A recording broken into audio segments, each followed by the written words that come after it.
नमस्कार, मैं मनीषा नगार्ची। खबर नंबर 1 से हम आए हैं रायपुर के एसपी कार्यालय परिसर में।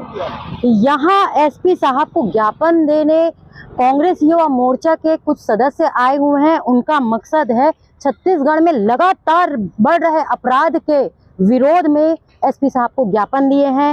ये काफ़ी चिंतित है छत्तीसगढ़ के बढ़ते अपराध को लेके। आइए युवा मोर्चा के कार्यकर्ताओं से मिलते हैं, पदाधिकारियों से मिलते हैं और जानते हैं किस विषय को लेकर आए हैं वो एसपी साहब के पास। युवा कांग्रेस ने आज यहाँ पे ज्ञापन सौंपा है, उसके बारे में बताएंगे कि क्या ऐसा मुद्दा था जिसको लेकर के ज्ञापन सौंपा युवा ने। हम लोग आज ज्ञापन इस मुद्दे पे सौंपे हैं कि अभी बीच में अमित शाह जी आए थे, तो अमित शाह जी का कहना है कि इस प्रदेश के गृह मंत्री इतने अच्छे कि मैं सुकून से सो रहा हूँ, और आप खुद देख रहे हैं कि यहाँ अपराध कितने बढ़ रहे हैं। अमित शाह जी खुद बोलते हैं यहाँ कि गांजा की अवैध बिक्री, मेडिकल की अवैध दवाइयों की बिक्री धड़ल्ले से चल रही है, और हमारे रायपुर शहर के एसपी साहब निजात चला रहे नशा मुक्ति अभियान।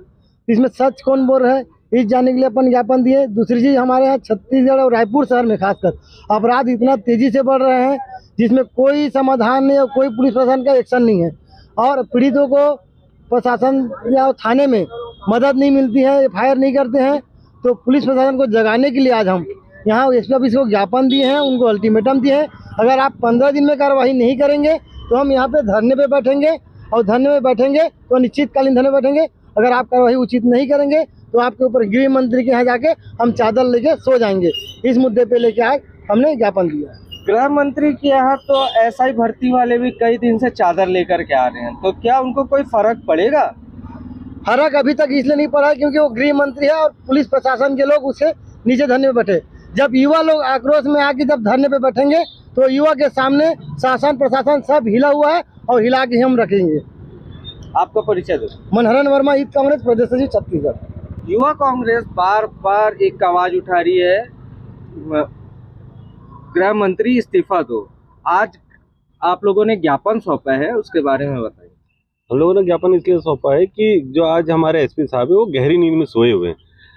केंद्रीय मंत्री आ जाते हैं तब भी वो गहरी नींद में सोए रहते हैं। वो बोल के चले जाते हैं, बस वो फर्जी शाबाशी लेके जाते हैं कि भाई मैं सुकून से सोया हूँ। केंद्रीय मंत्री जी बोलते हैं क्यों? क्योंकि यहाँ के गृह मंत्री बहुत अच्छा है। जब यहाँ का गृह मंत्री बहुत अच्छा है ना, तो इतने सारे अपराध नहीं होते।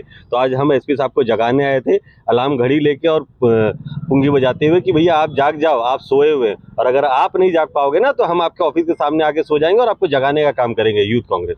कहीं ऐसा तो नहीं है कि गृह मंत्री, देश के गृह मंत्री जब आए थे तो वो इस वजह से सुकून से सो पाए कि प्रदर्शन करने ही नहीं दिया गया, उन तक बात पहुंचाने ही नहीं दी गई। आप युवा सबको पता है, यूथ कांग्रेस को उस समय हम लोग अपना विरोध प्रदर्शन करने जब जा रहे थे तो हमें गिरफ्तार कर लिया गया था और प्रदर्शन करने नहीं गया था। उनको ढकोसला दिखाया गया था कि यह एकदम शांत राज्य है और यहाँ आपके खिलाफ कोई प्रदर्शन नहीं हो रहा है, जबकि पूरा आक्रोश यूथ कांग्रेस में था। क्योंकि महिलाओं के साथ भी जो हमारे छत्तीसगढ़ में हो रहा है, आप देख रहे हो लगातार बलात्कार पे बलात्कार हो रहे हैं। महिलाएं सुरक्षित नहीं है।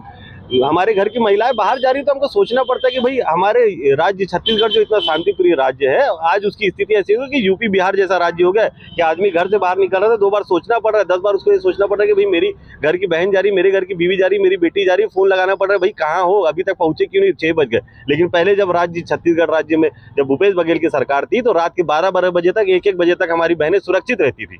भाई साहब, आप सुरक्षा की बात करते हैं, राखी के दिन में इतना बड़ा हादसा होता, उस समय भूपेश सरकार ही थी सत्ते पे। राखी के दिन जब हादसा हुआ उसके बाद जो कार्रवाई हुई उसके बाद बताइए आप कुछ घटनाएं हुई क्या? यहाँ तो इतने हादसे हो रहे फिर भी गृह मंत्री जी सोए हुए और एसपी साहब सोए हुए।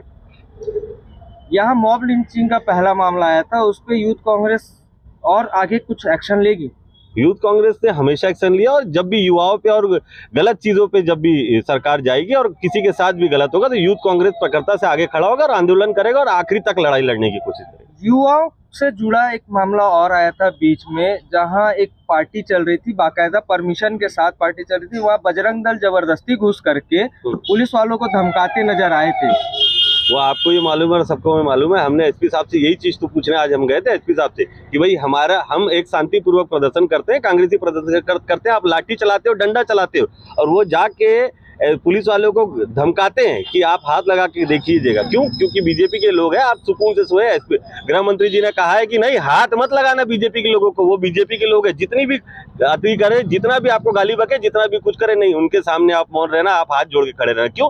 क्योंकि वो मेरे आदमी है। बजरंग दल विश्व हिंदू परिषद, आप बोलते हैं कि उनको संरक्षण मिला है, वो तो अभी भूपेश बघेल के पास अपना बात रखने के लिए गए थे, लेकिन भूपेश बघेल सड़क गए उनके ऊपर, गुस्सा हो गए भूपेश बघेल, बोले मेरे काफिले को रोक दिया गया। भाई, आप बात रखने गए, आप उनके लोग हो, जब आपकी बात वहां रखी नहीं जा रही है, जब आप सनातनी हो, आप बोलते हो कि हम हिंदुत्व के नाम से इस राज्य में आए हैं और हिंदुत्व की राजनीति करते हो, ये देश नफरत से नहीं चलेगा। राहुल गांधी जी ने बोला ये देश में नफरत नहीं चलेगी, मोहब्बत की दुकान खुलेगी और मोहब्बत ही बटेगी।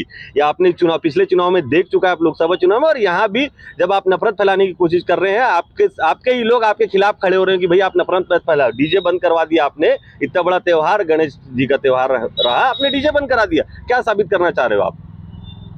आपका परिचय? मोहम्मद फहीम शेख, यूथ कांग्रेस।